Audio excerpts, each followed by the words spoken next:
Could you please join me in welcoming Lord Mayor Campbell Newman.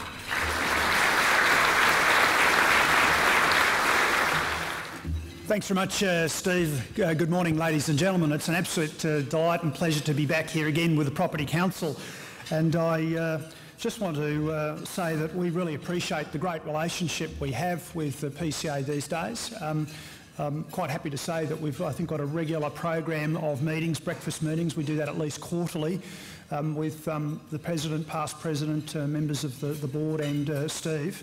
And I think that's been very productive, and there's a great dialogue going there, and we're trying to be responsive to the things that the industry is putting on the table. Well, let's start right at the top level, at the high level. Where is Brisbane going and how are we positioning the city?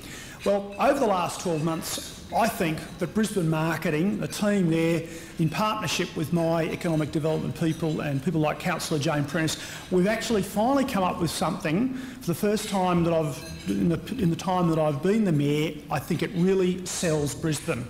And what we're saying out there now, interstate and overseas, is we are saying that Brisbane is Australia's new world city.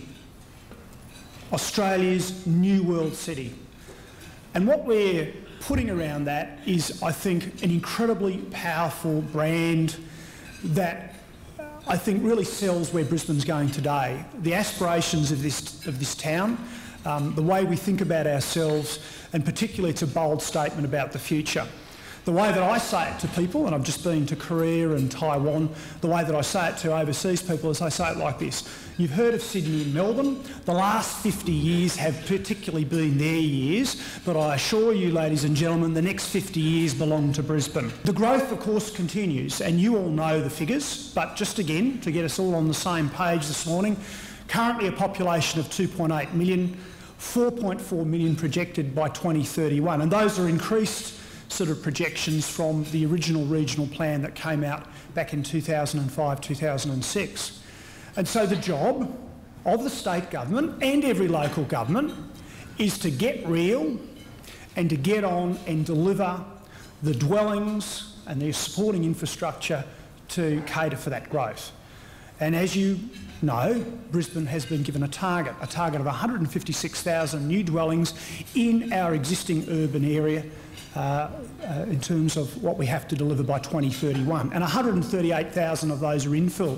Now, I note that the Property Council at the moment is about to release, I'm not sure where you are, in terms of a study on the whole credibility of the figures across the region. I'll say this right now, it's our job though to take the guidance we've been given and, if you like, in a professional and dogged and determined way to get on and work to those numbers. If the numbers change, if the mix has to change, well, we'll do that. But at the moment, we're working on the guidance we have from the state. There are also other things that have been going on. You may or may not have heard about the Aged Care Retirement Task Force report that was done over the first 18 months of this administration.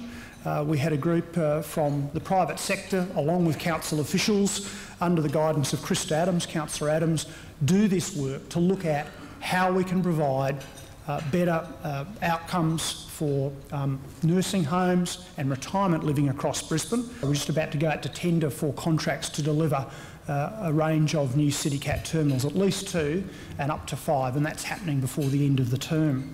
On the road front, we are out there on our road action program across the suburbs of Brisbane. I don't have a list here, I won't bore you with that, but right across Brisbane we're undertaking road upgrades, intersection upgrades. We're really getting into the meaty part of that program right now. It's roughly $1 billion over the 4-year term. The Clem 7 tunnel, well, it'll be open sometime between Australia Day and Easter next year. The Hale Street Link, the go-between bridge, will be opened by end of July next year.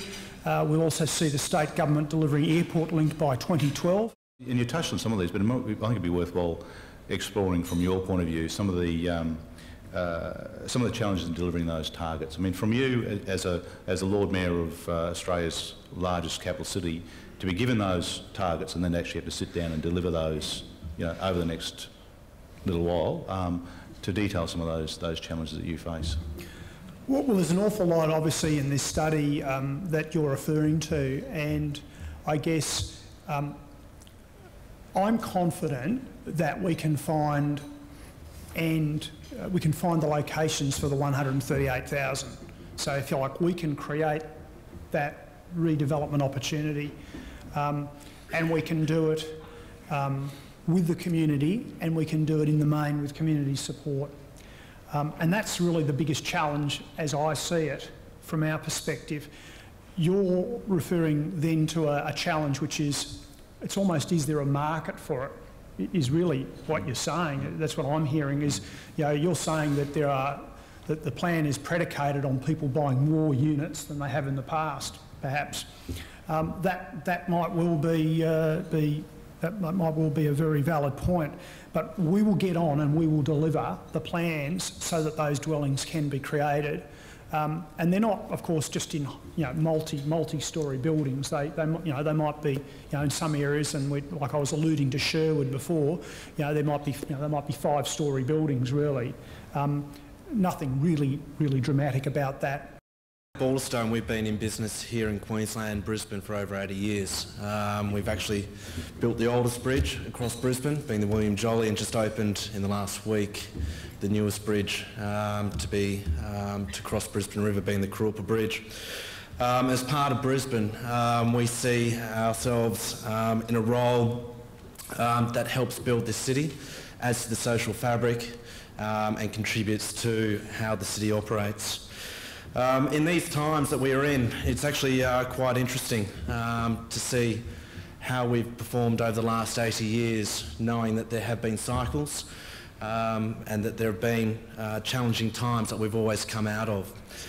It's a real interesting time because it defines individuals' leadership, organisations' leadership, governments, as well as society, and where we're actually going.